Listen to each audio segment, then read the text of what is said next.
Depuis l'hôtel 01 au coin des rues Saint-Laurent et René-Lévesque à Montréal, bienvenue dans l'Atelier Z. Et aujourd'hui, on se pose la question, est-ce que la télé vous parle? Pour en jaser, notre invité Angelo Cadet. Angelo, viens nous rejoindre. Kitty! Bienvenue, ça va? Oui, allons-y. Allons-y. Allez-y. Allez. Hey.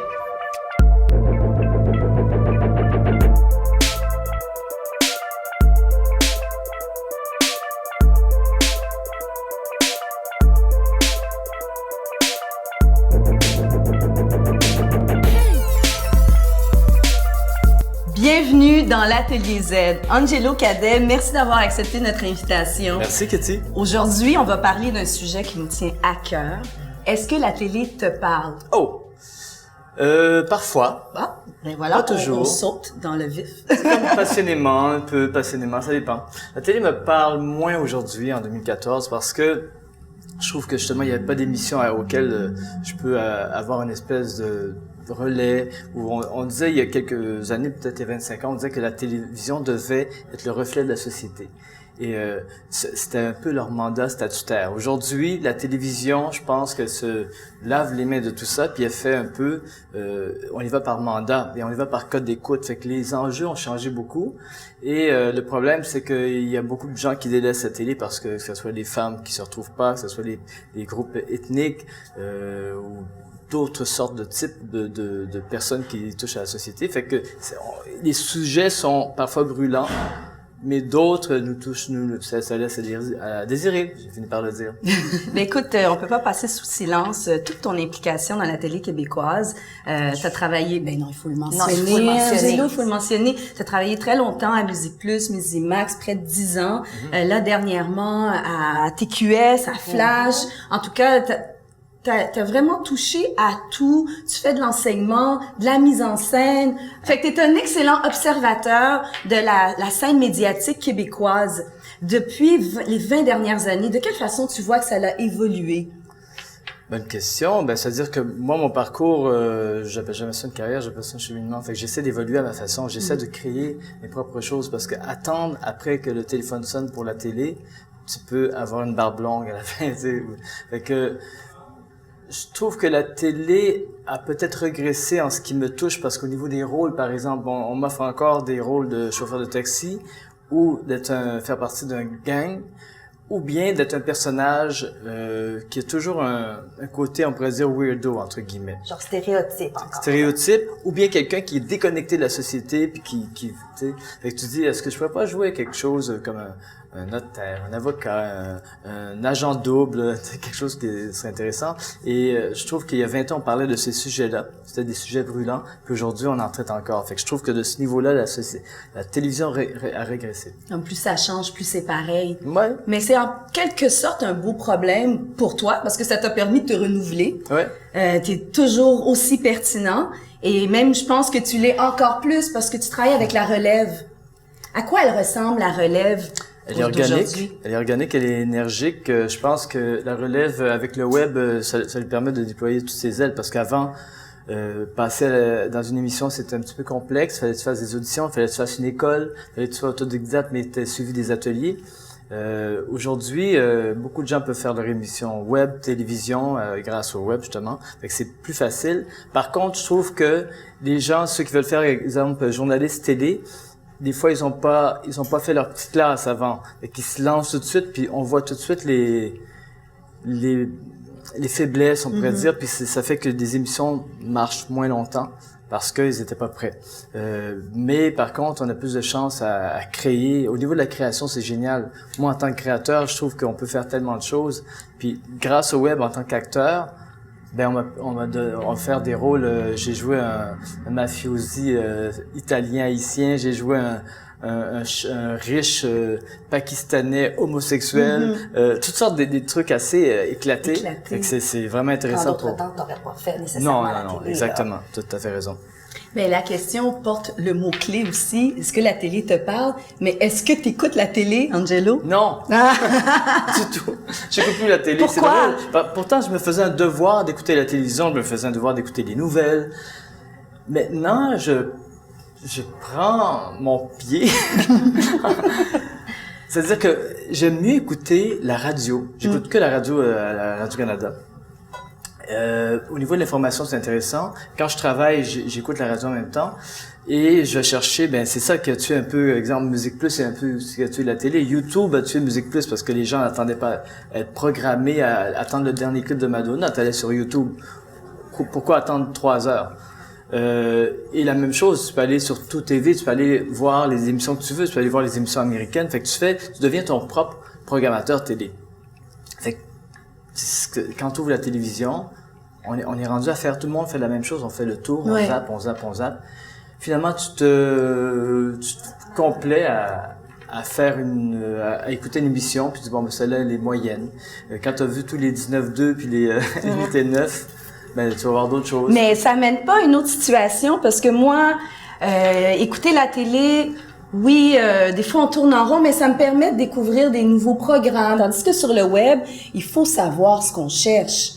Tu peux zapper, tu peux comme si tu allais magasiner dans une revue, dans un magasin, puis Non, je pense que sur le web, tu peux découvrir, au contraire, c'est que tu as le choix. Moi, présentement, j'écoute la série Suits, une série américaine qui parle d'avocats. J'adore ça. Mais il y a d'autres trucs qui ressemblent à Suits. Des suggestions. Oui, des suggestions. Tu vas juste sur Netflix, tu sais pas quel film que tu vas voir. Mais tu vas dans les comédies puis là, ils donnent une vaste sélection, puis tu choisis. C'est ça, les films d'action, tout ça. Documentaire, par exemple, j'aime beaucoup regarder ça. T'as plusieurs choix. Fait que c'est un peu, sauf que, chose que t'as pas à la télévision. T'es obligé de zapper, mais selon la programmation déjà établie. Alors, puisque la télé ne te parle pas nécessairement, la télé québécoise, quel langage elle devrait parler pour qu'elle te parle plus? Le langage universel. C'est très cliché de dire ça, mais c'est vrai. C'est vrai que la télévision devrait simplement refléter ce qu'on vit aujourd'hui, pas juste les problèmes, c'est pas juste, mais c'est surtout les associations, les communions entre les personnes, et on voit pas ça. Ça devient un sujet électoral, ça devient un sujet annuel, parce que là, c'est le mois de l'histoire des Noirs, ou le power amérindien. On va aller chercher tel chef, on va aller chercher telle personne, et là, on va les amener. Vous voyez qu'on parle de vous. C'est pas vrai. Ça devrait juste être naturel. Pourquoi que à Toronto, juste à côté, la diversité au niveau de la télévision, elle est déjà présente. La télévision est empreinte aux États-Unis, en France. Tout à fait. J'étais en France dernièrement, puis c'est que ça que tu vois. Alors, comment ça se fait? Puis, je pense qu'il y a une différence. Vivre au Québec, c'est génial. C'est peut-être une des plus belles provinces du monde. Et Montréal, c'est encore une des plus belles villes du monde. Et se côtoyer, se frotter comme ça à l'autre, c'est facile. Mais quand tu es artisan de la télévision, il n'y a pas la même chose qui se passe. Et là, c'est pour ça que les gens, il y a un problème. Ils font comme une mini-dépression intérieure. Parce qu'ils font comme, comment se fait-il que, pourquoi je réussis pas? Pourquoi j'arrive pas à atteindre? Parce qu'il faut faire une différence. Être connu, c'est facile, relativement. Durer, c'est une autre chose. Et perdurer encore, avoir une vision face à la télévision. Fait qu'il y en a beaucoup de gens cherchent à avoir cette petite gloire-là. Alors, qu'est-ce que tu réponds aux gens qui vont peut-être répondre justement à cette intervention-là? Mais moi, j'ouvre la télé et j'en vois de la diversité. J'écoute tel téléroman, puis j'en vois des personnages qui ont des accents ou d'une autre couleur. Parce que c'est vrai, il y en a quand même quelques-uns. Mais l'accent, c'est beau ici. Juste au Québec, les divers accents régionalistes, que ce soit à Gaspésie, Alma ou tout ça, Trois-Rivières, Sherbrooke, tout ça, déjà, on devrait voir ces accents-là. On les voit pas. Puis c'est pas juste une question d'accent, c'est une question d'arrêter de penser que les gens qui sont en région ne sont pas prêts pour ça. Ça fait 30 ans qu'on dit la même chose. Et moi, quand je vais en région, il n'y a aucun problème. Et tous les gens qui vont en région, il n'y a aucun problème. Fait que moi, j'ai vécu à Alma 5 ans. Je peux vous dire... Tu sais de quoi tu parles. Je sais de quoi. Je sais de quoi je parle. Mais en faisant tes propres concepts TV, penses-tu que ça va être un tremplin justement pour briser ce genre de stéréotypes? Parce que tu vas aller avec des concepts qui te ressemblent un peu plus, qui parce que tout le discours que tu nous transmets comme message, toi, tu vas pouvoir le transposer dans tes concepts télé. Ouais, encore faut-il atteindre le diffuseur. C'est comme tout le monde, tu sais, quand tu cherches à avoir un poste de journaliste, il faut que tu aies le poste comme tout le monde a auditionné. Mais j'en fais quelques-uns. Maintenant, je commence à écrire pour des personnes. Encore faut-il qu'ils réussissent à atteindre le diffuseur, mais oui, j'espère que... C'est sûr que j'essaie de donner une voix à tout le monde. J'essaie de donner une voix aux femmes, j'essaie de donner une voix à tous les peuples du monde. J'ai déjà écrit des trucs juste en créole, j'ai déjà écrit toutes sortes de trucs. Fait que c'est normal que... T'essaies de briser les stéréotypes. Ben, oui, puis en même temps, je pense qu'il est temps que notre génération vive dans notre époque. Oui. Tu sais, les bébés boomers, c'est le temps de se tasser un peu. C'est les bébés boomers. Tu sais, c'est correct. Mais il faut que notre génération, un jour, on puisse apprécier l'architecture, tout ce qui est urbain, tout ce qui est quotidien. Mais pas par la couleur de la peau ou ton origine, mais vraiment pour la personne que t'es. Voilà. Et non pour Mais la ce que tu diversité, représentes. c'est la diversité d'opinion, la diversité de créativité, d'expression, sous toutes ces formes, hein. Exactement. Fait que je pense qu'il est temps, en 2014, tu sais, ça fait 30 ans qu'on attend, là. 30 ans qu'on attend de prendre notre place. On est prêt, là. Je pense, non, mais il est Plus que prêt. Il faut qu'on nous laisse la voix. Tu sais. C'est Mais important. t'es professeur au conservatoire La Salle, où t'as étudié toi aussi. Ouais. Donc, lorsque toi t'as étudié, et maintenant, la différence dans la salle de classe doit être, ça ressemble à quoi?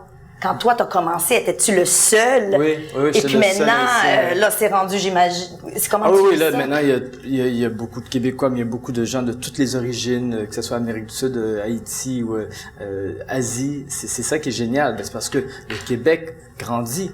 Évolue. Le Québec devient plus riche, fait que c'est normal que ces choses-là devaient arriver. C'est comme, tu sais, il y a eu un accident vraiment dramatique avec 2 girafes qui ils ont été mis dans un camion, puis on les a mis sur l'autoroute, puis ils ont percuté un viaduc. Oui. Mais c'est comme, tu te dis, mais comment ça se fait-il qu'on n'a pas pensé à réfléchir à ça? Puis c'est la même chose. On est un peu sur cette voie-là. Comment on peut pas ne pas penser que le Québec devait pas évoluer? Tu sais, c'est normal qu'il y ait des gens de toutes les origines différentes qui viennent s'installer ici, mais deviennent des Québécois. Puis c'est ça notre beauté Ben oui. au Québec, c'est qu'on est multiculturel, c'est qu'on est diversifié, puis t'as tous les pays du monde ici, là. Je veux dire, il y a pas de raison pour que la télé ne Exactement. représente Fait pas. que je me dis, comment se fait-il qu'on ne laisse pas toute cette voie-là? Parce qu'il y a des gens qui ont beaucoup de talent, quand je pense en musique, en danse, de toutes sortes. En tout cas, c'est clair que cette question est pertinente. Il faut en parler et continuer d'en parler. Et tu restes avec nous, Angelo? Ah, bien sûr. Et vous restez avec nous. Parce qu'on qu'on a revient du tout de suite. Angelo, pas de suite. Là, il est trop tôt. Alors, on revient tout de suite après cette pause.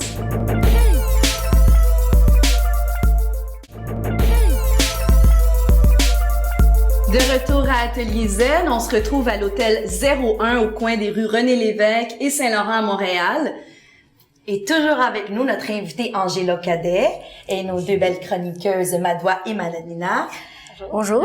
Bonjour. Alors, Madoua, Bonjour. qu'est-ce que tu as pour nous aujourd'hui? Alors aujourd'hui, moi je vous parle de la formation identitaire à travers le médium télévisuel. Aujourd'hui, on se demande, est-ce que la télévision québécoise vous parle? Mais moi je vous demande, mais quand elle nous parle, elle nous dit quoi? Mais en fait, après la famille, la télévision, les médias sont les premiers agents de socialisation des enfants quand on est tout jeune. D'autant plus que quand on vient d'un milieu qui est pas nécessairement aisé, mais qui peut être aussi un peu dysfonctionnel, ben moins on est capable de s'associer avec notre milieu familial, plus on va se rattacher à la télévision pour former notre identité, pour être capable de se raccrocher à certains modèles. C'est vrai, ça.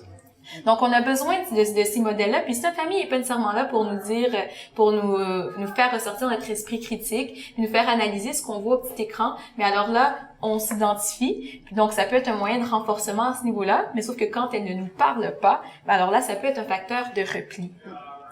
Donc, il y a des études qui se sont penchées sur la façon dont les représentations dans les médias peuvent influencer la perception que les jeunes ont d'eux-mêmes et des autres. Donc, selon un des auteurs, si on est surreprésenté, on va avoir l'impression de disposer de meilleures possibilités dans l'avenir, on va se sentir beaucoup plus fort à travers ça, tandis que si on est sous-représenté, alors là, on va avoir l'impression inverse. D'où l'importance d'avoir un média qui représente tout le monde à ce niveau-là. Donc, par rapport au sentiment des minorités ethniques, puisque bon, on a abordé ce sujet-là aujourd'hui, il y a une professeure de l'Université de Toronto qui abonde dans ce sens et qui dit « Les minorités ethniques du Canada ne se sentent pas représentées dans les médias, ceci ayant pour effet de perpétuer le sentiment d'ostracisme, d'amoindrir leur participation et de diminuer leur rôle en tant que citoyens de leur nation. Donc, ça a vraiment un rapport à toute à notre identité personnelle, mais à notre identité commune. Puis aussi, il y a un autre professeur qui dit que ça se développe tout jeune et que la télévision, c'est sérieux. Que les jouets aussi, c'est sérieux. Puis que les enfants, ils reçoivent des messages, autant au niveau du genre, mais au niveau de ce à quoi ils ressemblent, sur ce qu'ils sont, sur leur confiance, sur leur image de soi, sur le pouvoir. Donc, c'est très important. Donc, toutes ces études, elles expriment l'importance d'afficher une pluralité identitaire au petit écran, mais pas seulement en matière d'intégration à une société qui nous accueille, qu'on ne connaît pas, puis à laquelle on veut s'intégrer et se voir, mais aussi pour ceux qui naissent, afin de créer ce rapport égalitaire. Angelo, est-ce que les jeunes te posent ce genre de questionnement au niveau de l'égalité? C'est-à-dire que oui, les jeunes essaient d'appartenir à un groupe et la télévision crée déjà des groupes avant même de les avoir questionnés un peu. Fait que des fois, ils se sentent rejetés, comme tu dis, et ils ont besoin de cet appel-là. Fait que si t'es pas dans le groupe, ou bien si le groupe est un peu déphasé parce qu'il a été créé, on a créé des émissions qui ont été pensées et réfléchies et conçues il y a 15 ans, 20 ans, c'est normal que la génération d'aujourd'hui peut pas avoir un reflet ou s'y rattacher. Fait que les jeunes, c'est pour ça qu'ils se tournent, d'autant plus vers le web, parce que ça va pas assez vite pour eux, ça leur parle pas, ils ont besoin d'avoir le représenté à ce moment-là. Voilà. Alors le pouls qu'ils ont envie de nous émettre n'est pas retransmis à la télévision. Les études ne mentent pas. Non. Exactement. Donc, c'est un peu ça que toutes ces études-là disent, que les jeunes, quand ils intériorisent ces messages-là, qu'ils doivent s'identifier aux messages qu'ils voient à la télévision, qu'ils font partie d'une société dans laquelle ils sont nés, puis qu'ils y participent avec ce rapport égalitaire-là. Donc, oui, la télévision, c'est un médium social à travers lequel c'est important de ne pas perpétuer des stéréotypes pour qu'on n'ait pas peur de l'inconnu, puis que notre image de l'autre ne se forme pas de façon erronée, mais c'est important aussi pour l'image de soi, pour qu'elle se forme de façon très correcte. Donc, il faut dans le fond, on se sente dans la norme. Est-ce qu'on est normal? Est-ce que ma réalité, elle est représentée à la télé ou elle est soit trop acculturée par rapport à ce que je suis vraiment ou sinon trop déphasée, trop stéréotypée? Puis c'est sur cette corde sensible-là que les auteurs, ils doivent s'en tenir. Donc, c'est bien important que l'écriture puisse représenter ça pour que, finalement, la fiction télévisuelle soit un miroir de notre société, puis qu'on puisse créer plus de cohésion sociale à travers ça, puis qu'on crée une culture commune. Moi, je dis souvent aux jeunes d'éviter la norme, d'essayer d'être vraiment plus individuel et personnifier leur rapport et leur concept qu'ils veulent faire. Finalement, on dit qu'on se crée avec l'autre, mais aussi dans la solitude. Donc, il y a quand même une dichotomie, c'est ça. Mais ça crée une société plus forte, définitivement. Définitivement. Tout à fait. Alors, Madalena? Alors, je reste dans la même idée, c'est-à-dire que la problématique de la représentativité à la télé n'est plus vraiment au goût du jour. Pourquoi? À cause d'Internet, qui prend toute la place dans les études universitaires, dans les départements de communication. Mais il y a quand même des études et il y a une bonne recherche faite il y a plusieurs années de 2 chercheurs de l'Université de Québec à Montréal, Serge Proulx et Daniel Bélanger, qui concluaient que les dramatiques en français au Québec font peu de place aux membres de communautés culturelles. Et quand ça se passe, sont associés à des problèmes, la violence, la criminalité et la drogue. Donc, en parlant de la diversité à la télé, je trouve quand même intéressant et utile de parler de qui? Et de parler aussi du récepteur. Qu'est-ce qui l'intéresse finalement? Qu'est-ce qu'il regarde? Est-ce qu'il y a une diversité dans sa manière de consommer de l'information? Alors, savez-vous comment les Québécois s'informent-ils? Comment? Alors, c'est pas moi qui le dis, c'est encore une étude réalisée l'année passée par le Centre d'études sur les médias ainsi que le Consortium canadien de recherche sur les médias, qui nous dit beaucoup de choses. Et première chose, c'est que Internet gagne du terrain, mais quand même, même si Angelo, tu dis que tu es beaucoup sur Internet et moi sur la télé occupe la première place. Reste encore quand même importante. Qui suit? Il y a la radio. La radio, Voilà. Et après, même si en 2013, donc au moment où l'étude a été réalisée, occupait la même place la télé et la radio. Alors, un autre constat important, c'est que l'intérêt pour l'information accroît avec l'âge. Plus on vieillit, plus on regarde la télé, on s'informe un peu plus. Son devient gaga aussi. Donc, si la télé est le premier moyen d'information pour les plus de 35 ans, et pour ceux qui ont un petit peu moins, occupe la deuxième place. Alors, c'est vrai, Internet a bien changé la donne. Pourquoi? Parce qu'il y a l'interactivité. D'accord? Donc, on va même juste à créer l'information. Donc, c'est pas juste piocher. S'abonner au flux RSS et tout. Et il y a quoi? Il y a la diversité des sources. Le partage. Exactement. Le partage, on redirectionne l'information. Et là, j'ai quand même 400 d'intérêt pour les Québécois. Ils sont intéressés par quoi? Premièrement, par l'actualité. L'actualité, bien sûr, l'actualité locale et régionale, donc ce qui est le plus près. Après, c'est l'information scientifique, saviez-vous ça? Moi, j'étais étonnée quand même. Et le sport? Quelle place occupe le Ah, le sport. Tu vas voir le sport. Il y en a encore 2 places. Il n'y a pas de sport là. C'est la politique québécoise et là, la météo. Ah, ben la météo. C'est que la météo. C'est pas que la météo, mais c'est quand même la météo. Mais ils sont pas intéressés par les gens qui parlent. Oh, c'est intéressant ça quand même. Donc ils s'intéressent. C'est où ça? Les gens qui parlent de quoi? Mais de On fait l'actualité. l'exception. Des vedettes internationales et du sport, d'économie, des finances, voilà. Et ils s'intéressent pas, il paraît, sur la mode, les tendances et l'automobile. Oh, ça me Il surprend. manque quelque chose, hein? Il manque quelque chose quand même, oui. Donc, en tant que source d'information pour ces centres d'intérêt que je viens de dire, la télé reste prioritaire avec 38%, suit le web et les quotidiens. Les dernières places sont occupées par les magazines et la radio. Donc oui, la diversité sur l'écran, mais aussi la diversité au niveau de l'information. Ouais, Très c'est vraiment intéressant. intéressant. Très intéressant. Mais c'est là qu'on voit vraiment le pouvoir de la télé. Et il y a des gens qui travaillent quand même, hein, qui amènent de l'information pertinente. C'est le 4e pouvoir. Tout à fait. Mais le web va gagner. Donc, notre question, elle est vraiment juste à savoir si la télé nous parle. Tout à fait. Parce que c'est comme ça qu'on crée une société plus forte. Tout à fait. Ouais. Alors, merci beaucoup, Madalina et Madoua, pour les chroniques extrêmement Avec intéressantes. plaisir. Angelo Cadet, c'est toujours un plaisir de t'avoir et que tu aies pris le temps de venir nous rejoindre ici en C'est studio. plaisir pour moi, Même de mesdames. te garder, c'est un Merci plaisir. beaucoup. Et vous, à la maison, on vous revient avec nos coups de cœur. Ne partez pas.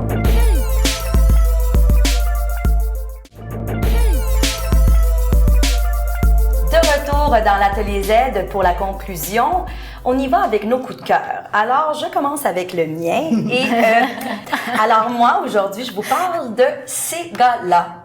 À VTV avec Sugar Sammy et Simon Olivier Fecteau. Ah, je les aime, eux autres. Ah, je les adore. Alors, je vous mets en contexte. C'est Sugar Sammy qui fait son rôle.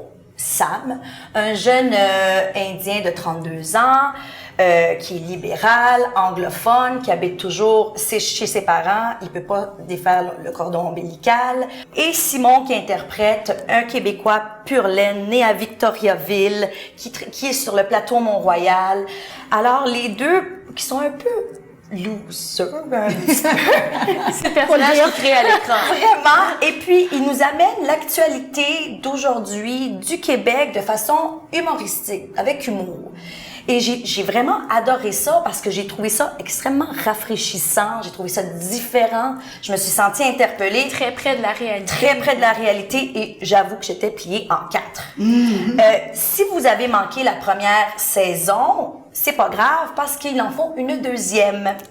Alors, à ne pas manquer parce que sérieusement, c'est drôle, c'est bon et le duo, le tandem qu'ils font sont dynamiques, sont bons et c'est pertinent. Et c'est Québec. Et c'est très Québec, c'est très Québec. Très pertinent, à ne pas manquer. Donc, c'est à VTV, c'est ces gars-là et c'est Sugar Sammy avec Simon Olivier Fecteau. Est-ce que tu sais si c'est diffusé sur le web? Oui, on peut aller le voir pour la première saison sur le web à VTV. Donc, vous pouvez Génial. déjà commencer à aller le voir. Ces gars-là. Ces gars-là. Alors, Madalena, c'est quoi ton coup de cœur? Ah, moi, c'est les Québécois. Et la télévision. Une grande histoire d'amour. C'est un très, très beau magazine qui est apparu il y a 2 ans. Et c'est un numéro de collection de TV Hebdo. 116 pages, plus de 400 photos avec des grands moments de l'histoire du petit écran du Québec. C'est du visuel, c'est enrichissant et c'est bien de l'avoir dans nos bibliothèques. Et pourquoi? Parce qu'il y a une chose très importante. Ici, au Québec, la culture passe par la télévision. Si en France, la culture passe par la littérature, si chez nos voisins, les Américains, ça passe par le cinéma, et si chez les Anglais, ça passe par le théâtre, ici, c'est un vecteur majeur. Voilà. Ouais. C'était mon coup de cœur. Ça venait du cœur. Et puis toi, Madoua, c'est quoi ton coup de Et cœur? moi, mon coup de cœur est vraiment en lien avec mathématiques. Donc, je parlais de la formation identitaire chez les enfants avec ce qu'ils regardent à la télé. Donc, moi, c'est Docteur la peluche. c'est mignon. C'est diffusé sur Disney Junior. Puis bon, Dottie, la personnage principale, c'est une petite, afro-américaine avec ses 2 Lulus qui rêve de devenir médecin comme sa maman. Puis, je trouve ça charmant comme tout, d'une part parce que c'est un modèle très, très positif parce que les petites filles, puis en même temps, les jeunes de différentes cultures, et autant les garçons que les filles, peuvent vraiment s'approprier ce modèle-là, mais les petites filles de couleur encore plus en se disant « Ah, il y a quelqu'un à qui je peux m'identifier. » Donc, c'est un modèle positif. Il y a aussi une inversion des genres dans ce modèle-là, parce qu'on dit que la télé, c'est un vecteur de normalité, puis on l'a vu ici au Québec avec toute l'évolution de la télé, avec l'identité familiale, la famille nucléaire, la famille recomposée, comme avec Ramdam. On s'est reconnu là-dedans, puis là-dedans, mais elle, sa maman, elle est médecin, puis son père, c'est papa au foyer. Et puis aussi, on parle de la diversité très, très ouvertement, pas nécessairement dans les épisodes, c'est pas une thématique en tant que telle, mais par exemple, dans un épisode, on parlait de la beauté de chacun des personnages à travers leurs différences, donc je trouve ça beau d'exploiter ça chez les enfants. Donc pour toutes ces raisons, c'est mon coup de cœur. Oh, c'est différent. C'est un beau coup de cœur. C'est un beau coup de cœur, vraiment. Ben moi, pour conclure, mon coup de cœur, parce qu'on parle de diversité, la télé, est-ce qu'elle nous ressemble? Mais encore faut-il les connaître, ces nouveaux artistes, artisans, journalistes, animateurs de cette relève qui va rendre notre télé plus diversifiée. Donc, mon coup de cœur, c'est les Grands Prix Mosaïque, les listes de la diversité du Québec. Cette année, en 2014, c'était la 2e édition. Donc, c'est quand même une plateforme bonne qui va s'améliorer avec le temps, mais le concept de départ est génial. Donc, c'est vraiment pour couronner l'excellence journalistique issue de la diversité québécoise. Puis quand on parle de diversité, on l'a dit, hein, c'est pas juste une question de couleur de peau, mais c'est l'accent, c'est le genre, c'est le nombre. En fait, c'est tout ce qui est différent. Il faut être capable de se démarquer pour rendre cette télé plus pertinente, puis qui nous ressemble plus, pour faire de notre société une société plus forte. Alors oui, les prix LIS méritent définitivement notre attention, et surtout vous, chers producteurs, hein, allez découvrir la relève. Hein? Parce qu'elle est belle. Elle est belle. Alors, c'est ainsi qu'on conclut cette émission sur la télé. Est-ce qu'elle vous parle? On remercie notre invité Angelo Cadet qui était avec nous en début d'émission. Merci Madoua, Madalena. Merci à vous. Pour de belles ma chroniques. complice. Et on vous dit à la semaine prochaine pour une autre émission dans l'Atelier Z.